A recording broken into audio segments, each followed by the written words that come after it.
Merci beaucoup. Merci de nous avoir invités aujourd'hui. Je m'appelle Megan Sullivan, je suis directrice remplaçante pour les partenariats autochtones, relations externes et les communications à l'agence. Je vais démarrer et ensuite Nadine viendra parler de nos initiatives de l'écosystème d'eau douce. Diapo suivante, s'il vous plaît. Je vais commencer en disant ce que nous allons couvrir dans les 12 prochaines minutes. Nous allons parler un petit peu du contexte de l'agence jusqu'à ce point-ci. Ensuite, nous parlerons du statut actuel. Ensuite, nous parlerons de notre mandat pour renforcer la coordination fédérale et comment nous travaillons à promouvoir la coordination à l'extérieur avec les partenaires et les parties prenantes. Ensuite, nous parlerons de nos initiatives prioritaires, incluant la révision de la loi sur l'eau au Canada, etc. Contexte. Donc, on revient à 2019. Donc, à ce moment-là, le ministre de l'Environnement et des Changements climatiques du Canada a dû créer cette nouvelle agence de l'eau du Canada pour travailler avec les provinces, les territoires, les communautés autochtones et d'autres afin de trouver la meilleure manière de garder notre eau propre, sécuritaire et bien gérée. Ensuite, ça a été répété plusieurs fois avec les discours du trône, le budget fédéral et ensuite avec la lettre. Il y a eu d'autres engagements qui ont été pris de mettre en œuvre un plan d'action pour l'eau douce sur les cours d'eau principaux. Et ensuite, après la création de l'agence, nous avons essayé d'améliorer la loi sur l'eau au Canada. Pendant à peu près 3 ans, de 2020 à 2023, ce qui s'appelait l'équipe du projet de l'Agence de l'eau du Canada a fait du travail avec les partenaires, les parties prenantes pour créer cette agence, ce que ça devrait être, la structure, le mandat, etc. Je sais que beaucoup d'entre vous étaient impliqués. Merci à nouveau. Cette stratégie d'engagement incluait un document de discussion. Il y avait de l'engagement du public avec les partenaires autochtones, la population, les Premières Nations, les Inuits. Nous avons reçu des commentaires de toutes les provinces et territoires. Nous avons eu un atelier national et 6 ateliers régionaux avec des experts ainsi que des voix autochtones. Ceci étant dit, nous avons pu élaborer la proposition pour l'agenda et ça a été approuvé par le cabinet. Et dans le budget 2023, le gouvernement s'est engagé à fournir du financement à l'agence, 85,1 millions sur 5 ans et 21 millions par année ensuite pour la création de l'agence. Également 650 millions sur 10 ans pour le plan d'action sur l'eau douce et puis 22,6 millions sur 6 ans pour appuyer la coordination de l'eau douce au Canada. Dans le même budget, en 2023, le gouvernement s'est engagé à introduire une loi cette année pour établir l'agence qu'elle fasse cavalier seul. Donc, en dehors de Environnement et Changement climatique Canada. Au début, nous faisions partie du ministère en juin 2023. Nous étions simplement une direction parmi d'autres.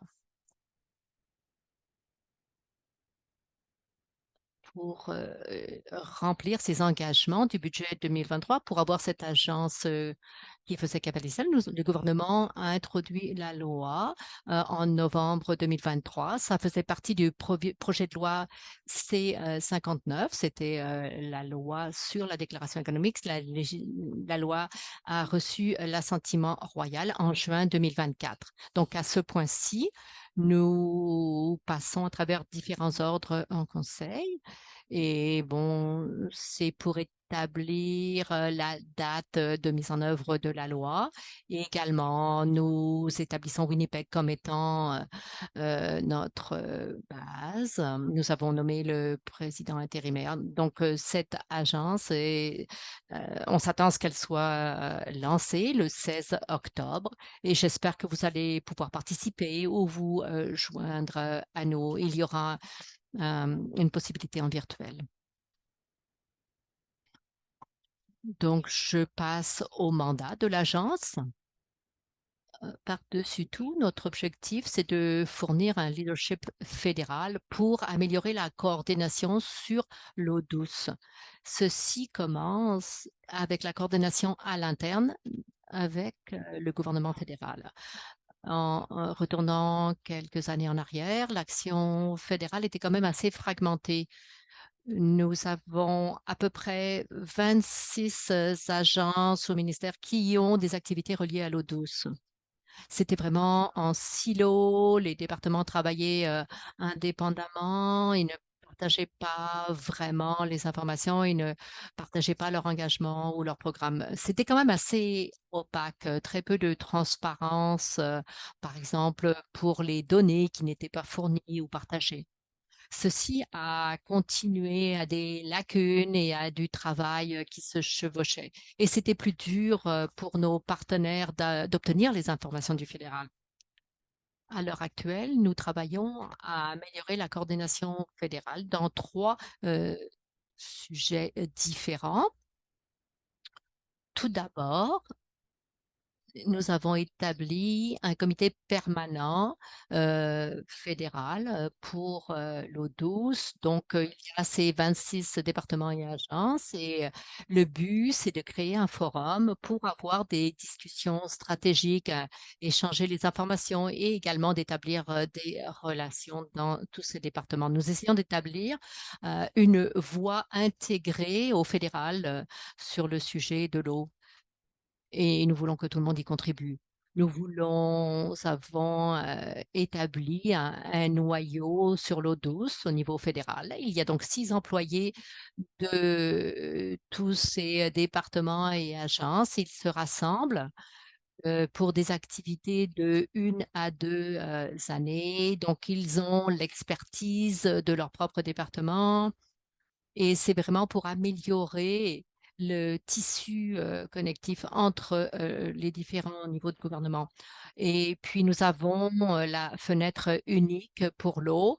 Ça sera une présence centralisée sur le web et ça fera 2 choses. Tout d'abord, ceci fournira des liens pour les informations, fédérales concernant l'eau douce, les programmes, les services, pour tous ces il n'y aura pas tous ces, renseignements, mais il y aura un portail avec des liens et puis ensuite, il y aura un point de contact, pour les gens à l'extérieur du gouvernement qui pourront poser des questions et nous, de notre côté, nous allons voir quelles sont les réponses et nous allons voir qui sont les experts plutôt que les gens, doivent le rechercher par eux-mêmes.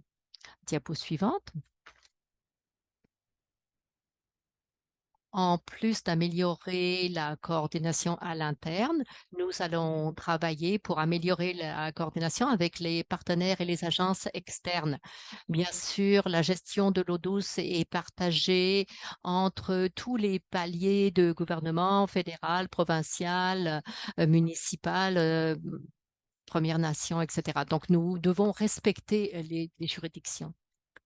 Nous travaillons à encourager la collaboration de diverses manières. Diapo suivante. Tout d'abord, nous avons des rencontres régulières, des sessions d'information avec nos partenaires et nos parties prenantes pour fournir les mises à jour, pour parler des enjeux concernant l'eau douce et d'apprendre sur quoi ils travaillent. Nous explorons les possibilités de collaboration. Nous engageons nos partenaires sur nos initiatives clés. On fournit du financement pour renforcer les capacités. Nous fournissons pardon, du financement à certains partenaires pour qu'ils continuent à travailler sur leurs propres initiatives concernant l'eau douce. Nous avons fait un projet pilote de cercle de l'eau de la base pour les autochtones. Et donc, ça inclut les femmes, les jeunes, les aînés, les personnes de SLGBT+, qui s'intéressent aux questions reliées à l'eau. Et donc également, nous avons le Conseil canadien des ministres de l'Environnement. Donc, nous nous engageons avec nos collègues au niveau régional et provincial. Et donc, nous participons aussi ou nous présidons des conseils transfrontaliers sur l'eau et nous aurons peut-être des mécanismes, conseils, une table informelle, quelque chose comme ça. Pour notre initiative prioritaire, je vais commencer avec la loi sur les ressources en eau du Canada. Donc, ça fournit un cadre de collaboration entre le niveau fédéraux, provinciaux et territoriaux. Et donc, en 2021, le ministre a dû faire avancer la modernisation de cette loi parce que c'est une loi qui date de 1970 et comme ceci, elle pourra mieux refléter la réalité concernant l'eau douce bon, avec les changements et les réalités autochtones. Et donc, nous travaillons avec les provinces, les territoires et les partenaires autochtones pour établir un processus. Et j'espère que nous allons nous engager sur les enjeux importants en 2025-2026. Ensuite, nous verrons comment nous pourrons régler ces enjeux avec des amendements à la loi ou d'autres politiques, changements aux politiques. Diapo suivante, ça c'est la dernière pour moi, c'est pour la stratégie concernant les données. Au Canada, vous le savez probablement, il y a beaucoup de données concernant l'eau qui existent, mais elles ne sont pas toujours facilement accessibles. Et donc, nous travaillons à élaborer une stratégie euh, pour les données concernant l'eau douce. Et donc, comme ceci, ça pourrait être mieux utilisé pour appuyer la prise de décision. Nous établissons des principes communs pour la gestion des données concernant l'eau douce, incluant les parties prenantes, les partenaires et les personnes autochtones. Nous avons eu une réunion à Burlington avec 110 participants qui sont vraiment très, très impliqués. C'est un très bon départ pour cette initiative.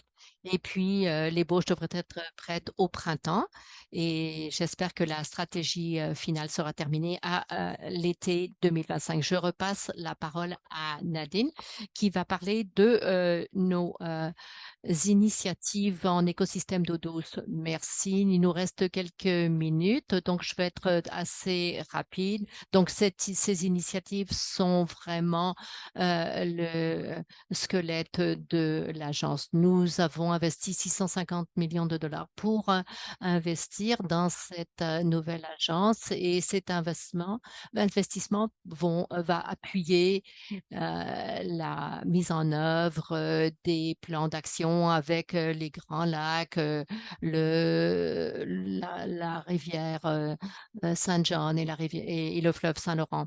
Donc, on va essayer d'inclure le fleuve Fraser, le lac Simcoe, etc. Donc, ceci illustre toutes ces initiatives en eau douce et avec l'évolution de l'agence, nous allons pouvoir même aller plus loin.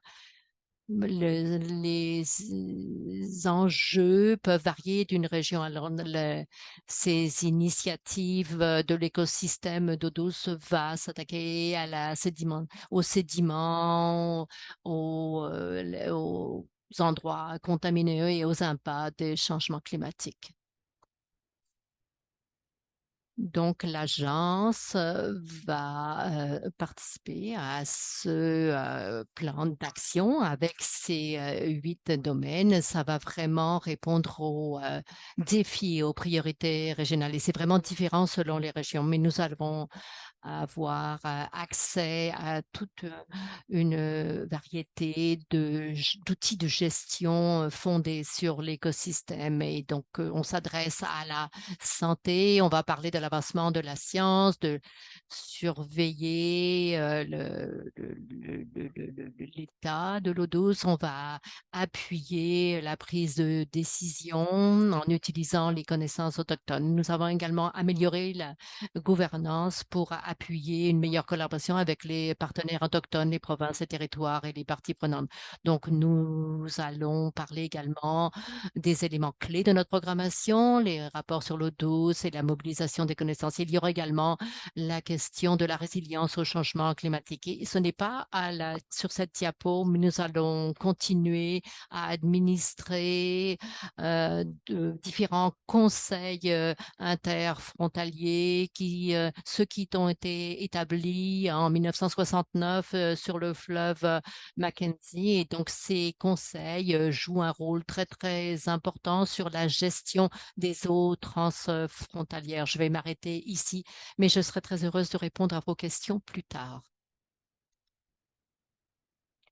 Merci beaucoup à vous deux. Je voudrais maintenant inviter Ralph Pentland. Bon après-midi à tous et à toutes. Merci aux organisatrices et merci à tous les participants et participantes en ligne.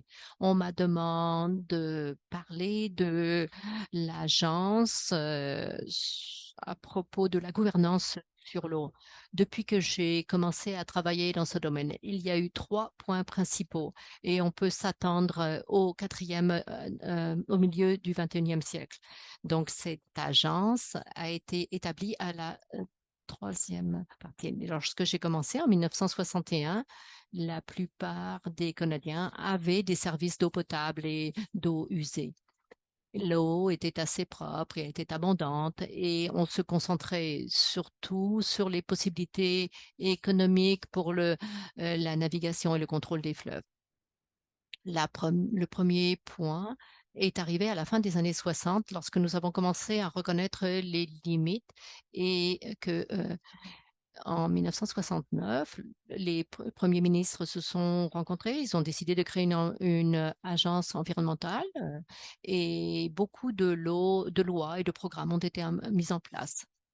Ce point d'inflexion représentait des ententes interjuridictions pour la réduction des inondations et d'autres questions de gestion de l'eau, plusieurs versions modernisées de ces ententes qui sont encore en place.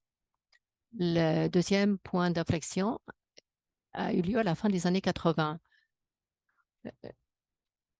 La viabilité conceptuelle et financière a été remise en question et donc plusieurs conflits entre... Ah, l'interprète n'entend plus. Et ça s'est terminé par des poursuites en cours. Il y a eu la question du développement durable également. Le gouvernement fédéral a établi une politique en 1987 et c'était assez précis au niveau conceptuel.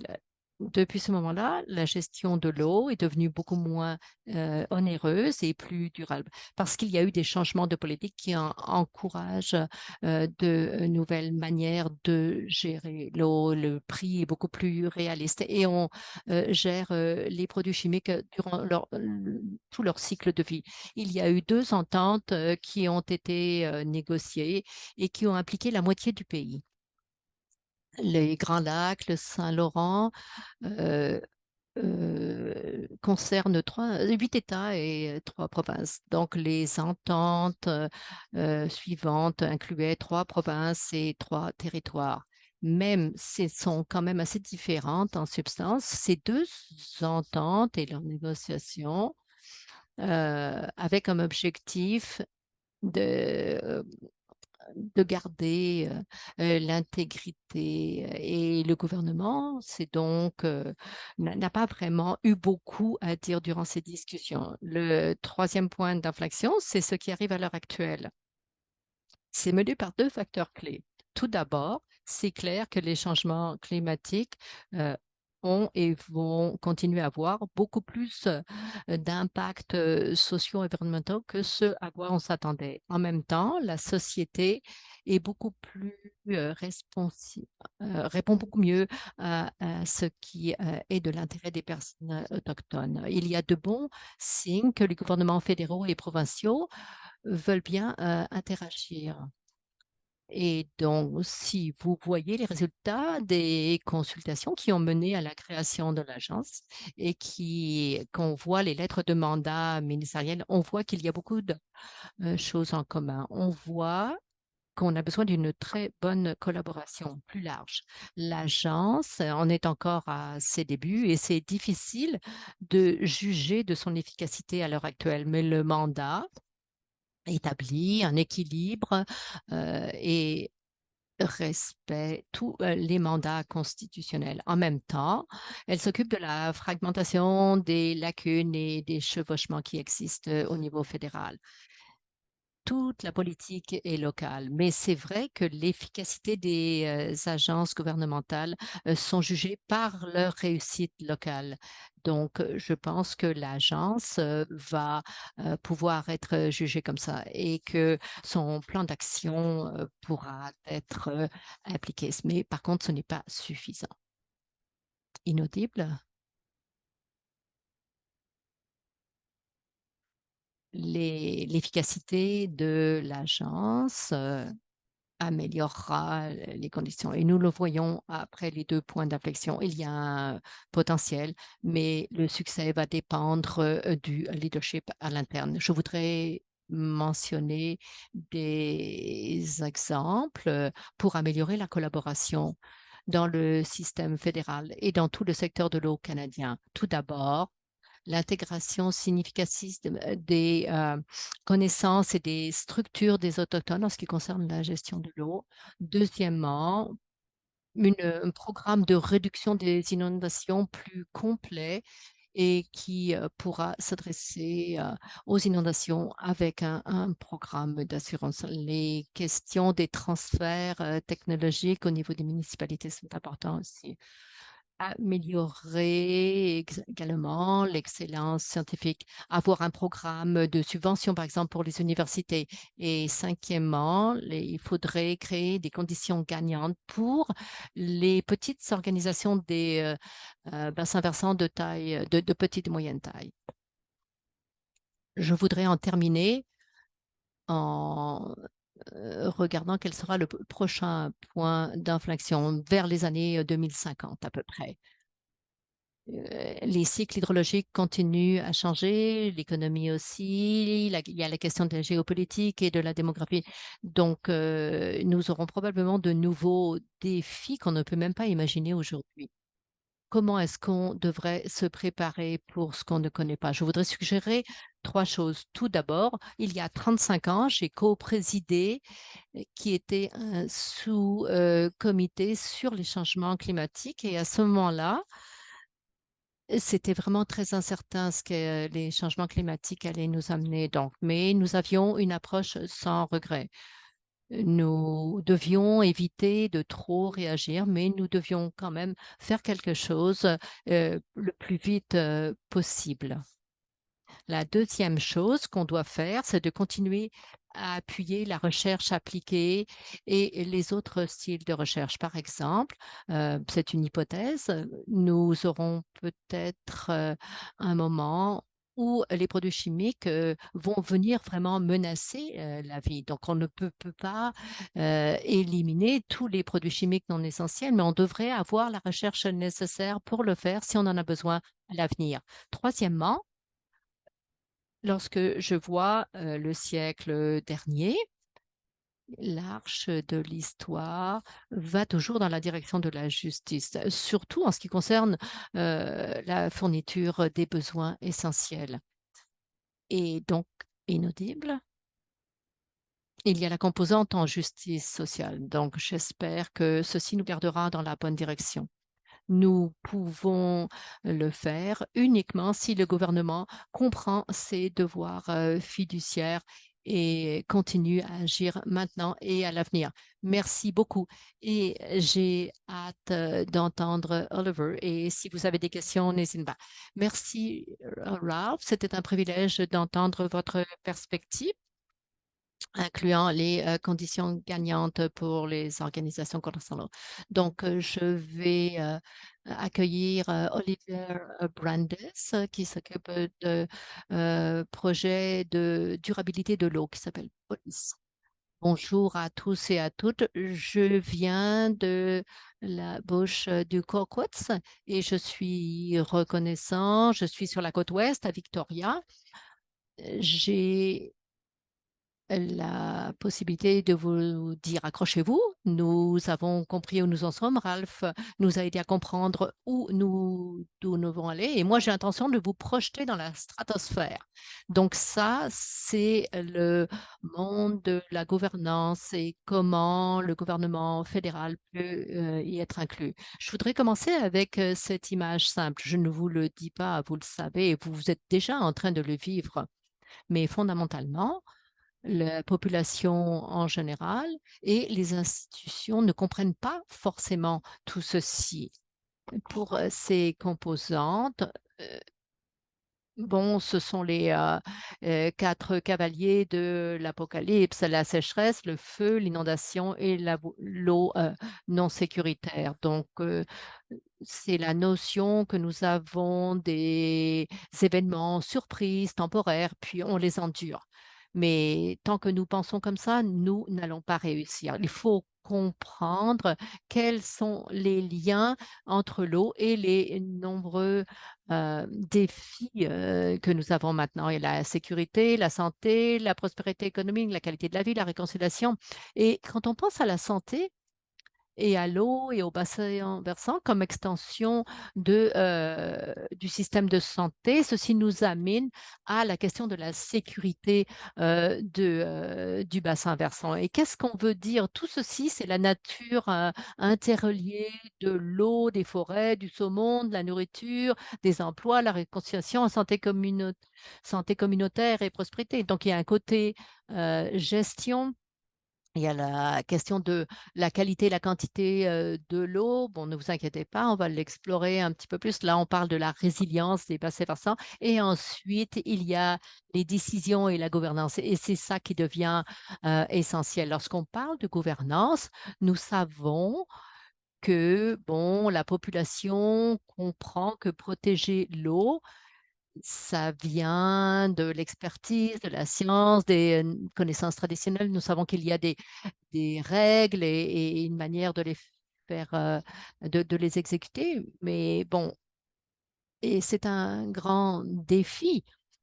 Ça, c'est l'image d'ensemble. Et lorsqu'on parle de gouvernance, les gens au Canada vont se demander bon, ce qu'il en est de ces questions. Qui décide? Et nous savons qu'au minimum, ce sont ces quatre niveaux d'autorité, les provinces et les gouvernements fédéraux. Ça, c'est un régime confortable. On voit que ça change, mais il y a plus de rôle pour les gouvernements locaux, surtout pour la protection. Il y a l'hydrologie aussi. Et bien sûr, la question du rôle des gouvernements autochtones qui commence à changer. Lorsque nous pensons à tout ceci, bon, on va se concentrer sur les détails. Bon, ce n'est pas un discours sur le pouvoir. Vous pouvez aller apprendre ça à l'université de droit. Mais ce qu'on apprend, c'est vraiment important comment la couronne définit les pouvoirs et autorités constitutionnelles. Nous savons qu'il y a, bon, ces autorités divines. Bon, les provinces s'occupent beaucoup de ça. On voit qu'il y a un rôle changeant pour l'autorité inhérente autochtone. Moi, où j'habite en Colombie-Britannique, on le voit vraiment de manière aiguë. Mais pour le gouvernement fédéral, on voit ça, ce sont les choses qui touchent l'eau plutôt que l'eau elle-même. Les poissons, les bateaux, la navigation, les grandes infrastructures, les réserves, les frontières, les terres fédérales. C'est une manière d'y penser. Et ça devient important lorsqu'on parle à ces histoires de gouvernance au sens large, parce que le gouvernement fédéral doit jouer un rôle critique. Et on parle de ce rôle complexe, il va y avoir, beaucoup de main à la pâte. Et si une partie ne fait pas ce qu'elle doit faire, le bateau va couler. Et Ralph en a parlé, quelquefois, on se débat un peu avec le rôle du fédéral. Les provinces ont des cauchemars du gouvernement fédéral qui dépassent ce qu'il peut faire. Et donc, il faut vraiment changer d'état d'esprit. On le voit dans le monde entier. On commence à comprendre comment ces différents niveaux de gouvernement et ces différentes institutions peuvent travailler ensemble plutôt que de travailler en silo. Alors, voici où je pense à l'avenir. C'est difficile de faire des prédictions, surtout à propos de l'avenir. Ça, c'est quelque chose d'important auquel penser. On parle d'hypothèses, mais nous connaissons quelques petites choses. Nous parlons de ces leviers de changement. J'aimerais bien y passer beaucoup de temps, mais pour aujourd'hui, je voudrais simplement présenter ces idées. Vous êtes probablement familier avec ça. Ce sont les composantes euh, concernant ce qui doit être réglé avec les lois et ce que nous faisons. Donc, vous aurez la possibilité de voir ces diapos plus tard, mais il y a une conclusion qui est très, très importante pour la réalité future. Je ne peux pas porter la mauvaise nouvelle, mais ça ne va pas s'améliorer. L'eau sera beaucoup plus insécure, il y aura des feux de forêt, bon, l'adaptation, les défenses naturelles et la captation de carbone va devenir très, très valable. On ne peut pas arriver quelque part sans que tout le monde fasse sa part, son travail. Moi, je ne veux pas démolir votre espoir, mais les manières institutionnalisées de faire les choses devront vraiment critiques. Et c'est pour ça qu'on parle de gouvernance des bassins versants. Ce n'est pas quelque chose de binaire, ce n'est pas quelqu'un qui fait tout ou nous, on doit tout faire nous-mêmes. C'est vraiment important, ça doit être adapté au niveau local, ça doit être basé dans la gouvernance locale. Il faut que ces capacités deviennent centrales pour arriver à cette vision plus large, à ce programme intégré. Bon, il y a plusieurs parties et on pourrait parler de toutes les parties. Je veux juste parler un petit peu de comment la loi sur les ressources en eau du Canada fonctionne. Donc, si on le fait correctement, bon, beaucoup de gens partagent ces idées avec moi. Il faut que ce soit co-rédigé avec les personnes autochtones parce que c'est comme ceci qu'on va actualiser la réconciliation. La collaboration, ce n'est pas juste des gens qui s'assoient ensemble et qui décident ensemble ce qu'ils vont faire plus tard. Il faut faire des choix et ces choix auront des conséquences. Ça veut dire que le rôle fédéral dans la gestion des eaux transfrontalières doit être renforcé. Il faut qu'on fournisse l'autorité et les mandats à ces nouvelles institutions sur l'eau fédérale. Certaines n'existent même pas, mais bon, il y a encore beaucoup de décisions qu'on devra prendre et on ne connaît pas encore le contexte. C'est ça qui est au cœur du gouvernement. Je vous rappelle l'âge de cette loi. Ça, c'est une photo du jeune Trudeau. C'est quand on a introduit la loi. Paul a quitté les Beatles. La plupart d'entre vous ne vous en rappelez pas. Ça, c'était un ordinateur personnel. Simon et Garfunkel étaient en haut des charts. Et voilà à quoi ressemblaient les téléphones cellulaires. Donc, vous pouvez vous imaginer si tous ces morceaux-là qu'on voit comme étant ridicules aujourd'hui, vous pouvez penser que la loi était dans le même état. Donc, je vais parler à deux composantes que je voudrais que l'on prenne vraiment au sérieux. Bien sûr, on pourrait avoir de plus profondes discussions. Tout d'abord, on a un système système, bon, vous voyez les poupées russes, si vous comprenez que c'est la composante clé lorsqu'on pense au bassin versant, et c'est comme ça que la fédération va vraiment bien fonctionner. Il faut penser à ce système d'emboîtage et comment on peut créer des espaces de collaboration. Et ça commence à la prise de décision locale. Ça va changer la notion de cette gestion par le haut et on va vraiment permettre au niveau local de s'exprimer. On ne peut pas commencer à parler de ça au Canada si on ne reconnaît pas toutes ces juridictions qui se chevauchent. Ça, c'est un domaine sur lequel on pourrait passer plus de 12 webinaires à en parler, mais imaginez bon que il y a les lois autochtones qui sont basées sur les endroits. Ensuite, il y a les lois de la couronne, l'autorité de la couronne et l'application générale. Et ensuite, on peut voir comment une institution peut collaborer de manière euh, fondamentale. Et bien sûr, il y a la question du consentement préalable éclairé. Je ne vais pas rentrer dans trop les détails, mais ça, c'est quelque chose qui parle de collaboration, de partage. Ça ne veut pas dire que tous les partis sont impliqués dans toutes les décisions, mais on va décider où la collaboration est nécessaire. C'est comme de euh, courber les poutres. Les gouvernements de la couronne et les gouvernements autochtones adaptent les institutions. C'est comme ça que ça arrivera. Donc, pour aller un petit peu plus loin, lorsqu'on parle des lois sur l'eau, on parle de, bon, juste assez d'eau pour que le poisson survive. On parle des nécessités de base. C'est comme ça qu'on pense à la loi sur l'eau. Il faut vraiment élargir la manière dont on pense, penser à tous les liens clés entre euh, les courants environnementaux, la santé des bassins versants et les droits des Autochtones.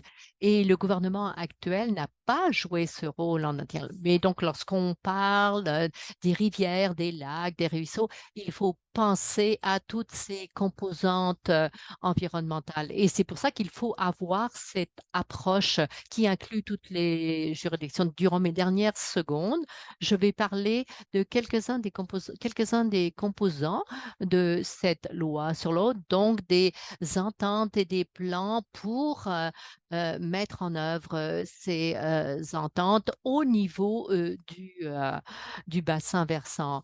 Bon, la question des normes également, il y a des réalités écologiques, environnementales, le flux. Il faut vraiment dépasser cette question de pouvoir et essayer de s'inclure dans le système entier. Il faut avoir ces ententes de co-gouvernance. Bien sûr, il y a des innovations.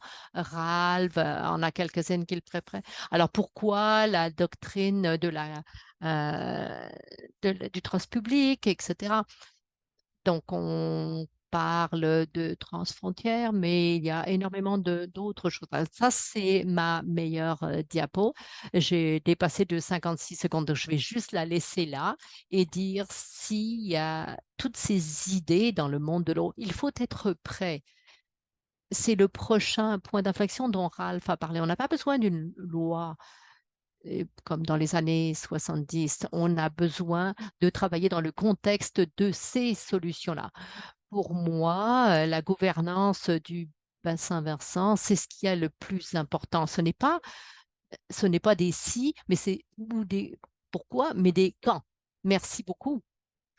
Avant d'ouvrir le micro aux questions, vous pouvez mettre les questions dans la boîte de questions-réponses et indiquer qui vous voudriez qui réponde. Est-ce que on pourrait avoir une petite séance où Oliver va poser une question à Megan et à Nadine? Oui, je l'apprécie. Ralph en avait parlé. On peut marcher et mâcher de la gomme. Moi, je vous ai parlé de la stratosphère, c'est très important et c'est là où la chanson devra se retrouver. Mais il faut vraiment avoir un impact au niveau local.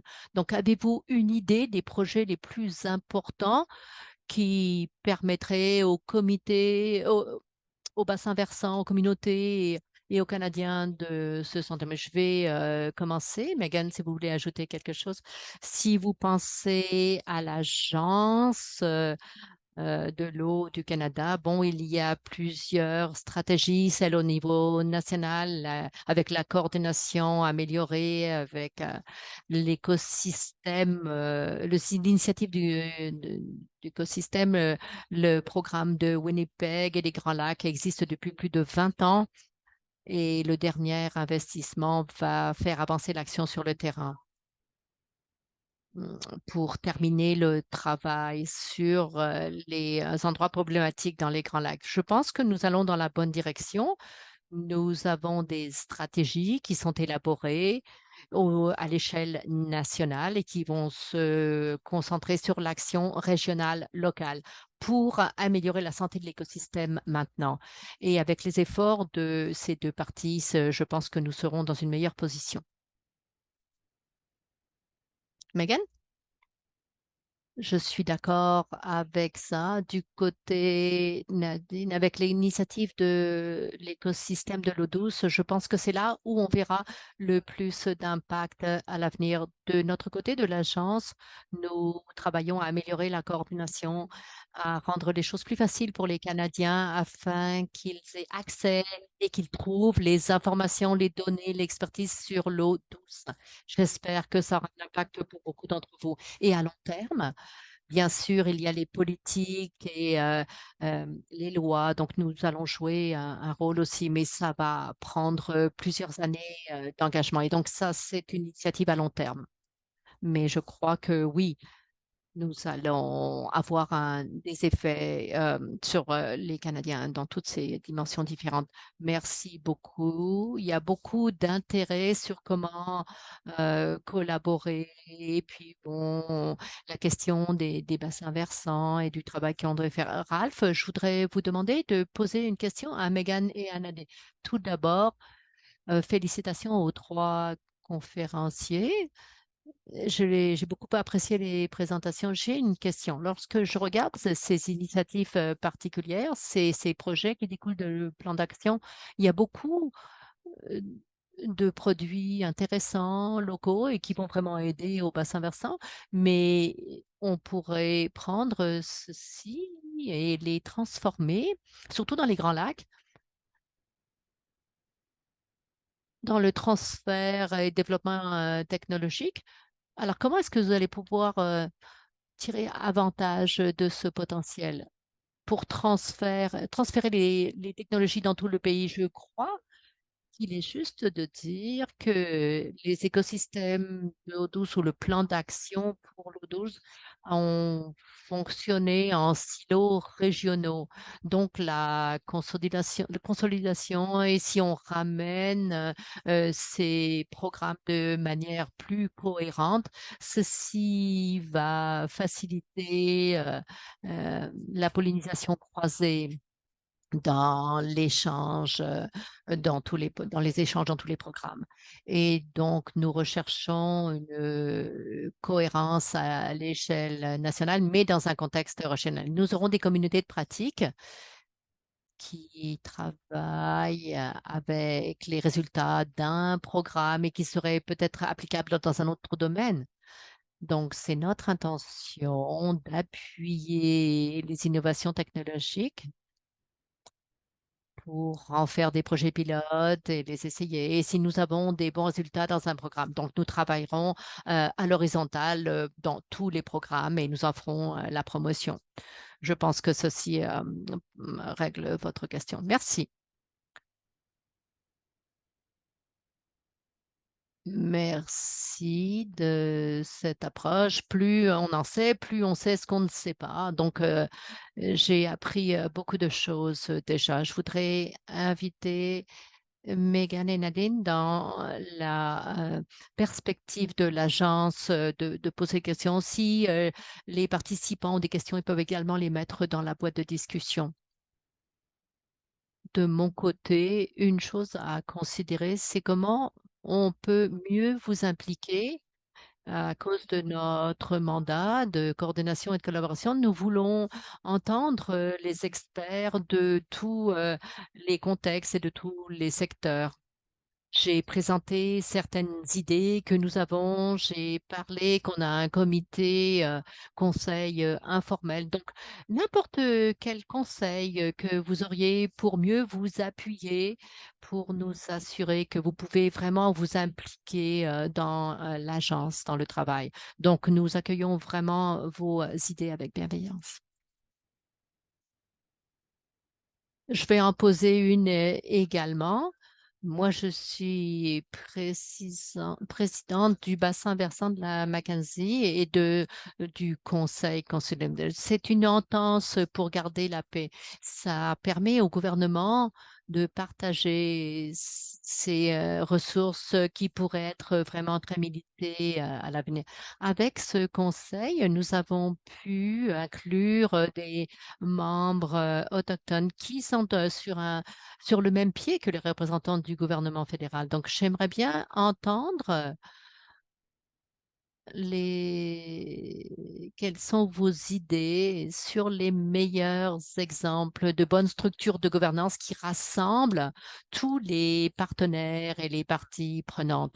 Donc, des exemples de projets vraiment efficaces. Et j'aimerais bien entendre parler de cela. Merci beaucoup. Maintenant, nous allons passer la parole aux participants.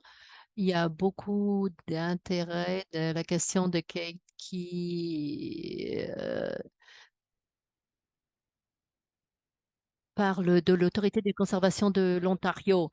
Oui, les autorités de conservation il y a des districts de conservation au Manitoba, ce sont des partenaires clés pour nos programmes et nous faisons beaucoup de travail dans mon contexte du lac Winnipeg. Je parle du territoire du traité 1. Nous faisons beaucoup de travail avec les districts de conservation et nous essayons toujours d'avoir une approche inclusive et large.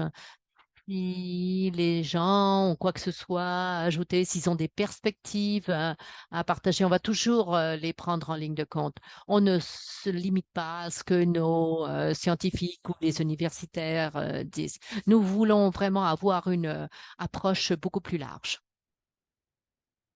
Merci. Une question en français. Rebecca, est-ce que tu veux la lire?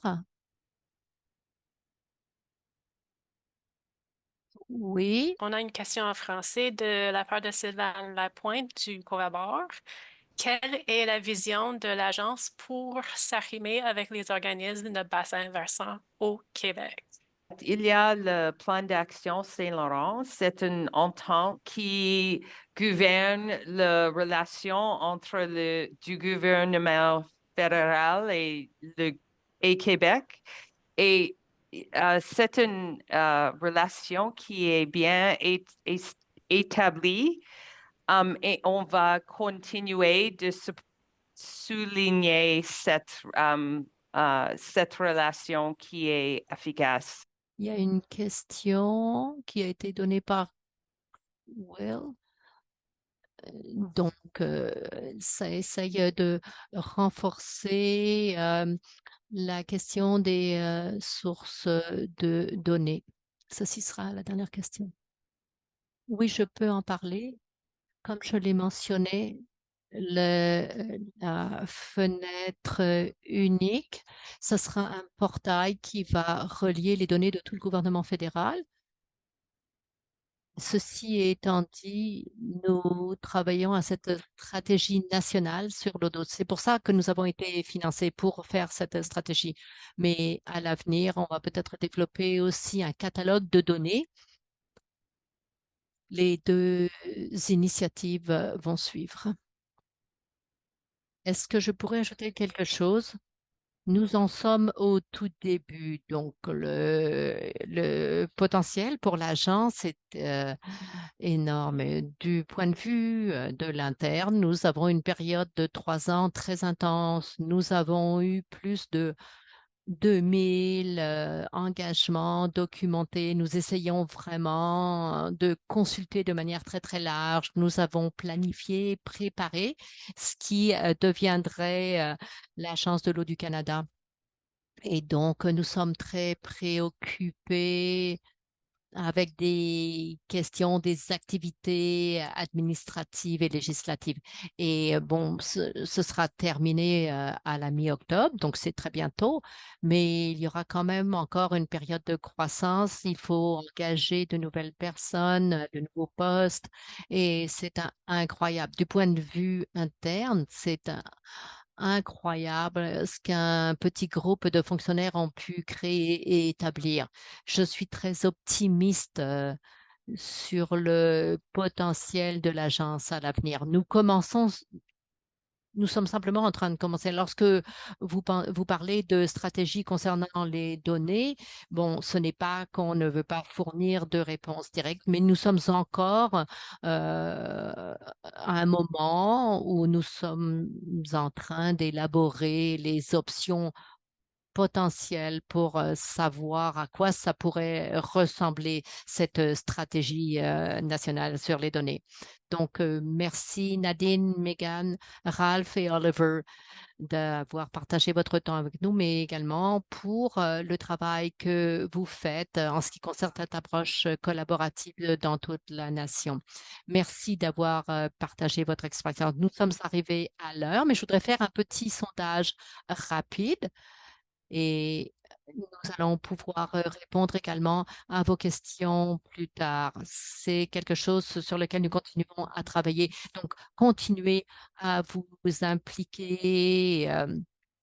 Merci beaucoup de vous être joint à nous à ce webinaire. La première question, d'après la séance d'aujourd'hui, quelle est votre compréhension de l'Agence de l'eau du Canada? Éclairée grâce à cette séance, affinée, mais il reste des choses à faire. Donc, beaucoup de personnes disent qu'il y a plusieurs lacunes à combler encore. Est-ce que vous voudriez connaître les autres opportunités d'engagement avec l'Agence de l'eau du Canada? Oui, ça c'est bon. Quelle est votre manière préférée de vous impliquer avec l'Agence? Donc, peut-être plus de webinaires en ligne, des tables rondes en personne ou une approche atelier en personne ou en ligne ou des mises à jour également. Et il y a autre aussi. Donc, si vous mettez autre, vous pouvez partager quelles sont vos préférences. Merci beaucoup d'avoir été l'hôte. J'apprécie beaucoup vos efforts. Merci à tous et à toutes. Nous allons continuer à fournir des espaces tels que celui-ci. Merci beaucoup à tous et à toutes.